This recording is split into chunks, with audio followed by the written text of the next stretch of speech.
শ্রীকৃষ্ণ সারদা কলেজের অধ্যক্ষ নিয়োগ প্রক্রিয়ায় অনিয়মের অভিযোগে ছাত্র সংসদের হাইলাকান্দি শ্রীকৃষ্ণ সারদা এসএস কলেজের অধ্যক্ষ নিয়োগ নিয়ে অসন্তোষ প্রকাশ করেছেন কলেজের ছাত্র সংসদ। সংবাদ সম্মেলনে তারা দাবি করেছে এই নিয়োগ প্রক্রিয়াটি পুনরায় সম্পন্ন করতে হবে, কারণ এতে একাধিক অনিয়ম হয়েছে বলে তাদের অভিযোগ। কিছুদিন আগে রাজ্যের উচ্চশিক্ষা বিভাগ এসএস কলেজের স্থায়ী অধ্যক্ষের পদের জন্য বিজ্ঞাপন জারি করেছিল। এই পদের জন্য দুবার ইন্টারভিউ অনুষ্ঠিত হয়, তবে ছাত্র সংসদের দাবি নিয়োগের পুরো প্রক্রিয়াটি গাইডলাইন মেনে হয়নি এবং এতে স্বচ্ছতার অভাব রয়েছে। আজ আয়োজিত সংবাদ সম্মেলনে ছাত্র সংসদের সভাপতি রিয়াজুল হক লস্কর ও সহ সচিব হৃদ্ধর জানান, কলেজের ভেতরে লবিবাজির দলবাজির কারণে এই অনিয়ম হয়েছে। তাদের অভিযোগ, এর ফলে কলেজ ন্যাকের মূল্যায়নে অবনমিত হয়ে বি গ্রেড পেয়েছে। একই লবিবাজি অধ্যক্ষ নিয়োগ প্রক্রিয়াতেও হয়েছে বলে তারা দাবি করেন। ছাত্র সংসদ চাইছে এই পুরো নিয়োগ প্রক্রিয়ায় তদন্ত হোক এবং পুনরায় স্বচ্ছ নিয়োগ করা হোক। এদিকে জানা গেছে, বর্তমানে মিজোরামের কেএন কলেজে কর্মরত ডক্টর রতন কুমারকে এসএস কলেজের নতুন স্থায়ী অধ্যক্ষ হিসেবে নিয়োগ করা হয়েছে।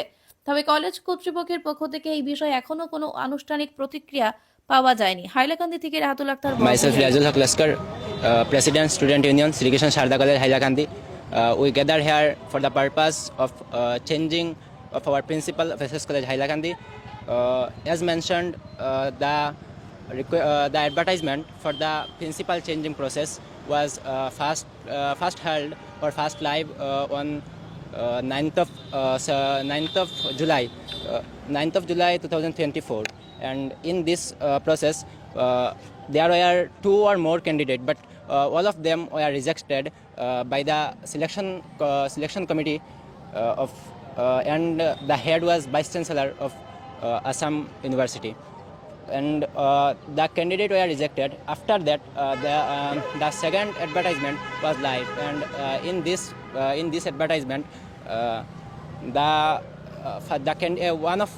one of the candidate who were rejected in the first advertisement, he again applied for the second advertisement, and after that he was selected by the selection committee.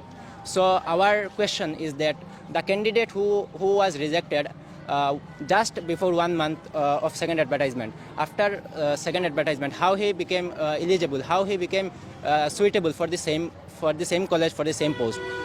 This is our question, and along with this, after knowing from unknown sources he was selected, we went to the Guwahati DHE and submitted a memorandum to the DHE of Guwahati, and also we went to the Education Minister of Assam, Ramesh Pegu sir, and he told me that he will look over this matter.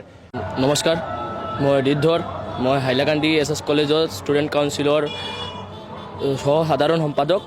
মই আজি একটা মিডিয়াৰ মাধ্যমে একটা demand কৰিম, simple demand, যিটো হ'ল মোৰ কলেজত যি প্ৰিন্সিপাল আহিছে, এই প্ৰিন্সিপাল আগতে কৈছিলে মোৰ কলেজত আছাম ইউনিভাৰ্চিটিৰ BCR, তাৰ লগতে জিবি বডিৰ প্ৰেচিডেণ্ট আহি কৈছিলে যে মোৰ কলেজৰ প্ৰিন্সিপাল নট ফৰ চুইটেবল। আমাৰ কলেজৰ পৰা একজন ছাৰ আছে বুটানী ডিপাৰ্টমেণ্টৰ HOD, এই ছাৰে এপ্লাই কৰিছিলে। তাৰ লগতে বাহিৰৰ কলেজৰ পৰা অহা ব্যক্তি, তাৰ নামটো হ'ল ৰতন কুমাৰ, ডক্টৰ ৰতন কুমাৰে এপ্লাই কৰিছিলে। এপ্লাই কৰাৰ পিছত আছাম ইউনিভাৰ্চিটি BCR, তাৰ লগত মোৰ জিবি বডিৰ প্ৰেচিডেণ্টে, তাৰ লগতে জিবি বডিৰ মেম্বাৰে ক'লে কি ই দুজন যিবিলাকে এপ্লাই কৰিছে, এই দুজন নট ফৰ চুইটেবল। আজি যেতিয়া পিছতে যেতিয়া এডভাইচমেণ্ট কৰা নাই, মই জানা নাই এটা, বাট যেতিয়া এপ্লাই হৈছে এতিয়া তাক চুইটেবল কৰি দিয়ে। মই এটাই ডিমাণ্ড কৰোঁ, যদি এই প্ৰিন্সিপালটো মোৰ কলেজত আহে, গণতান্ত্ৰিকভাৱে যিবিলাক প্ৰটেষ্ট কৰিব লাগে মই প্ৰটেষ্ট কৰিব, মোৰ ৰাস্তাত কোনোবাই বাধা নদিব, এইটো মই ডাইৰেক্টলি ৱাৰ্ণিং কৰি থাকোঁ। Thank you everyone.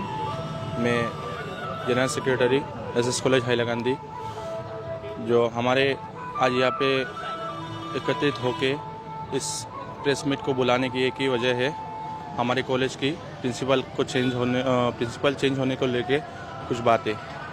तो आप सबको भी पता होगा कि हमारे कॉलेज में प्रिंसिपल बदलने वाले हैं। जो हमारे कॉलेज में प्रिंसिपल की पोस्ट के लिए जब एक एडवर्टाइजमेंट छोड़ा गया था, तब हमारे कॉलेज की बोटानी डिपार्टमेंट के एक सर ताजुद्दीन खान और एक और सर थे कहीं और के, रतन कुमार उनके नाम होगा शायद, उन दोनों ने अप्लाई किया था साथ में, और बहुतों ने भी अप्लाई किया था, लेकिन सबका रिजेक्ट हो गया।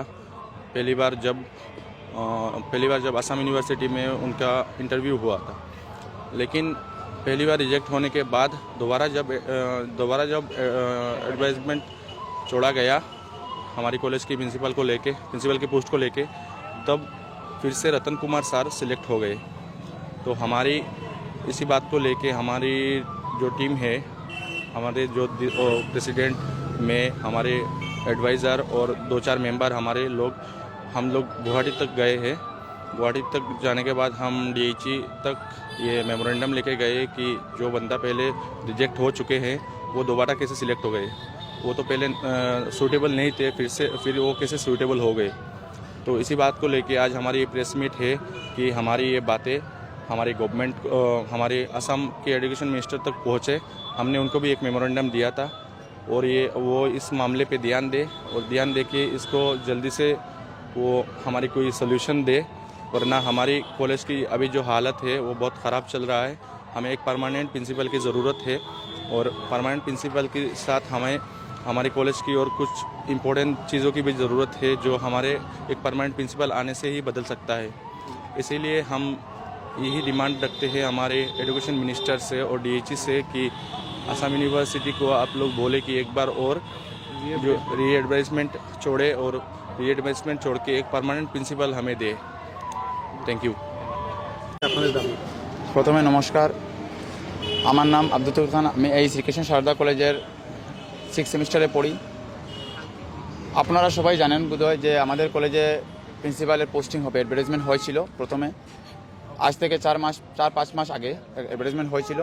প্রথম অ্যাডভার্টাইজমেন্টের সময় আমাদের কলেজের স্যার, বুরানি ডিপার্টমেন্টের স্যার ডক্টর তাজউদ্দিন খান, উনি অ্যাপ্লাই করেছিলেন, সঙ্গে অ্যাপ্লাই করেছিলেন রতন কুমার নামে একজন। তো প্রথমে বলা হয়েছিল যে ওদেরকে ইন্টারভিউ নেওয়া হবে, তো ওদেরকে ইন্টারভিউ নেওয়া হয়। আসাম ইউনিভার্সিটিতে একটি সিলেকশন কমিটি আছে, যে সিলেকশন কমিটির মেম্বার হচ্ছেন আমাদের কলেজের জিবি বডির প্রেসিডেন্ট, সঙ্গে আছেন আমরা আসাম ইউনিভার্সিটির ভাইস চ্যান্সেলর, আরও আসাম ইউনিভার্সিটির অন্যান্য টিচাররাও ছিলেন ওখানে। তো ওই সময় সিলেকশন কমিটি বলেছিল যে রতন কুমার সঙ্গে আমাদের তাজউদ্দিন খান স্যার দুজনেই নট ফর সুইটেবল, মানে ওরা সুইটেবল নয় আমাদের কলেজের প্রিন্সিপাল পোস্টের জন্য। ঠিক তদ্রূপ 2 মাস পরে, 1.5 মাস না 2 মাস পরে আবার রিঅ্যাডভার্টাইজমেন্ট হয়েছিল আমাদের কলেজে। রিঅ্যাডভার্টাইজমেন্টের সময় এর আগে যারা অ্যাপ্লাই করেছেন তাদের মধ্যে একজন মিস্টার রতন কুমার, উনি অ্যাপ্লাই করেছিলেন আবার সেকেন্ড অ্যাডভার্টাইজমেন্টে। উনি অ্যাপ্লাই করার পর ওনাকে সিলেকশন দিয়ে দিয়েছে সিলেকশন কমিটিতে। আমাদের প্রশ্ন এটা যে সিলেকশন কমিটি উনাকে প্রথমে বলেছিল যে নট ফর সুইটেবল, উনি 1 মাসের ভিতরে কীভাবে আবার সুইটেবল হয়ে গেলেন? 1 মাসের ভিতরে কি ওনার কি ডিগ্রি বেড়ে গিয়েছে নাকি, না অন্য কিছু হয়ে গিয়েছে? সঙ্গে এই কলেজের ভিতরে একটি নোংরামি একটি পলিটিক্স চলে। কলেজের ইলেকশনের সময় দেখা যায় নোংরামি পলিটিক্স, ছাত্রদের নিয়ে খেলামেলা চলছে কলেজে। সঙ্গে অনেক টিচাররাও আছেন যারা লবিবাজি করছে কলেজে, লবিবাজি করে আমাদের কলেজকে আজকে এই নেকে বি গ্রেড পেয়েছে কলেজ, এমনি বি গ্রেড পেয়ে নেই। আজকে আমরা ছাত্ররা এই কলেজে ভুক্তভোগী হয়েছি। বি গ্রেডের জন্য কোনো টিচারের কোনো স্যালারি কাটবে না, কলেজের স্টুডেন্টের সার্টিফিকেটে বি গ্রেড লেখা থাকবে, এর জন্য কলেজ দায়ী। আর এই জন্য যদি আমাদের কোনো স্টুডেন্টের ইউনিয়নের তরফ থেকে বা আমাদের জেনারেল স্টুডেন্টের তরফ থেকে যদি কিছু করা যায় কলেজের জন্য, আমরা করব, এটা বলে দিচ্ছি। আর এটা সাফ বলে দিচ্ছি যে কলেজের আমরা কোনোভাবেই ক্ষতি হতে দিব না। যেই আসুক না কেন আমাদের রাস্তায় যা হবে আমরা দেখে নেব। আমাদের ডিমান্ড হচ্ছে যে আমরা গিয়েছিলাম গুয়াহাটিতে এডুকেশন মিনিস্টারের কাছে, সেক্রেটারির কাছে, DHEর কাছে, সবার কাছে আমরা গিয়ে আবদার করেছি, আমরা মেমোরেন্ডাম দিয়েছি। ওখান থেকে আমাদের কোনো রেসপন্স পাইনি আমরা। মিনিস্টারের কাছে কোনো মিনিস্টার কি জানি না কি করেছেন উনি। তো উনি তো আমাদের ডিস্ট্রিক্টের নয় যে সব কিছু ভালোভাবে বুঝবেন জানবেন। তারপর স্টুডেন্ট ইউনিয়ন এটাই চায় যে আমাদের কলেজের রিঅ্যাডভার্টাইজমেন্ট হোক, আর রিঅ্যাডভার্টাইজমেন্টের সময় আমরা এটা চাই যে রিঅ্যাডভার্টাইজমেন্টে একজন সুইটেবল পার্সন আসুক। ডক্টর রতন কুমার যিনি আসছেন আমাদের কলেজে, উনি আমরা মনে করি উনি সুইটেবল নয়, কারণ উনি যে কলেজে পড়াচ্ছেন ওই কলেজটা হচ্ছে 1 স্ট্রিমের কলেজ, আর সঙ্গে আমাদের যে কলেজ আছে এটা 3 স্ট্রিমের কলেজ। তো উনি কীভাবে 1 স্ট্রিমের কলেজ থেকে এসে আমাদের 3 স্ট্রিমের কলেজকে চালিয়ে যাবেন? সঙ্গে উনি আমাদের এই এনভায়রনমেন্টে কোনোদিন বড় হয়নি, উনি অন্য এনভায়রনমেন্টে রয়েছেন। এখানে এসে ওনাকে এনভায়রনমেন্টের সঙ্গে থাকতে হলে ওনাকে 1 বছর লেগে যাবে আমাদের এনভায়রনমেন্টের সঙ্গে মিলেমিশে থাকতে হলে। তো এই জন্য আমাদের দাবি এটা যে আমরা চাই না আমাদের কলেজে কোনোভাবে ক্ষতি হোক।